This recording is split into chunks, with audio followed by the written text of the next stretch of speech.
बहुत सी बार क्या होता है कि जो अपने कमीशन की वजह से जो भी ब्रोकर होता है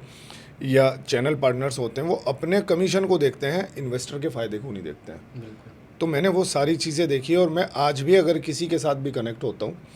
किसी का भी प्रोजेक्ट अगर मैं देखता हूँ तो पहले उसकी लीगलिटी और जो चीज़ें मान लिया मैं ये सोचता हूँ कि मैं अपने लिए ये प्रोजेक्ट खरीद रहा हूँ, उसके अंदर सारी प्रॉपर लीगलिटी वगैरह देखता हूँ, प्रॉपर उसका डेवलपमेंट, उसके कमिटमेंट, उसकी हिस्ट्री बिल्डर की, कि इसने जो पीछे डेवलपमेंट किया है, इसने जो पीछे डिलीवर किए हैं प्रोजेक्ट्स, उनमें क्या इसकी हिस्ट्री रही है। तो ऐसे ही और मेरे ख्याल से सब लोगों को इसी तरह से करना चाहिए, क्योंकि पता क्या होता है, बहुत सी बार कुछ प्रोजेक्ट में हमें ना जो इंसेंटिव होता है, कुछ बिल्डर ज़्यादा इंसेंटिव देते हैं, लेकिन वो अपने कमिटमेंट पे खड़े नहीं है। हमें सबसे पहले सोचना है एक इन्वेस्टर्स का या क्लाइंट के बारे में। वो जो पैसा लेके आ रहा है, वो बहुत से एंड यूज़र भी होते हैं, अपनी ज़िंदगी भर की कमाई लगाते हैं एक फ्लैट या एक प्लॉट ख़रीदने के लिए, उनका सपना होता है और वो पूरी ज़िंदगी भर की कमाई लगा देते हैं उसमें, और वो कहीं ना कहीं हम अपने 1-2% के चक्कर में अगर उसके साथ खिलवाड़ कर देते हैं तो लंबा नहीं चल पाएंगे। कुछ मतलब कुछ टाइम के लिए हो सकता है हम कुछ पैसे कमा लें, लेकिन रियल इस्टेट की दुनिया ऐसी है कि यहाँ पे जो था, अगर आप अच्छे से काम कर लेते हैं, अच्छी चीज़ों पे काम करेंगे,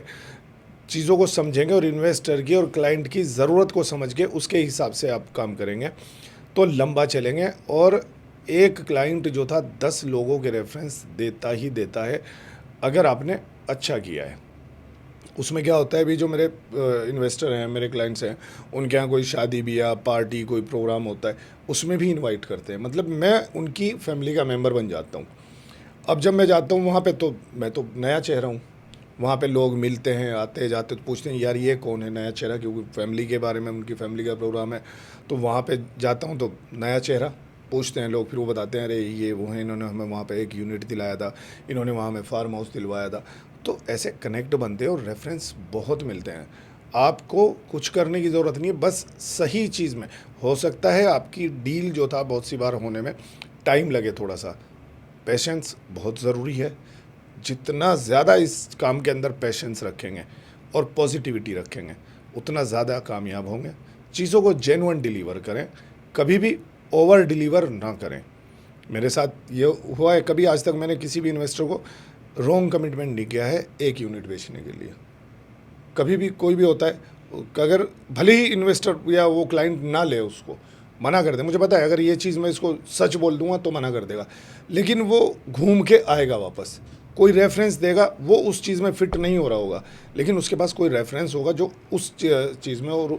उन सारी सुविधाओं में फिट हो रहा होगा, वो उसका रेफरेंस ज़रूर देगा। तो मैं हमेशा हर जो था चैनल पार्टनर से यही कहना चाहता हूँ, और अपनी टीम को भी, जो मैंने आज तक ट्रेनिंग दी है लोगों को, सबको ये चीज़ ज़रूर सिखाता हूँ, कभी भी रॉन्ग कमिटमेंट मत करिएगा। बहुत से लोगों का कहना होता है कि भाई मार्केटिंग में झूठ बोलना पड़ता है। भाई आप ऐसा काम करो ही मत, आपके पास बहुत सारे ऑप्शन हैं, आप इतने सारे बिल्डर हैं, आप किसी भी बिल्डर के साथ जुड़े, ऐसा काम करें क्योंकि झूठ बोलें। आप सच बोल के काम तो करके देखें, कितना मज़ा आता है।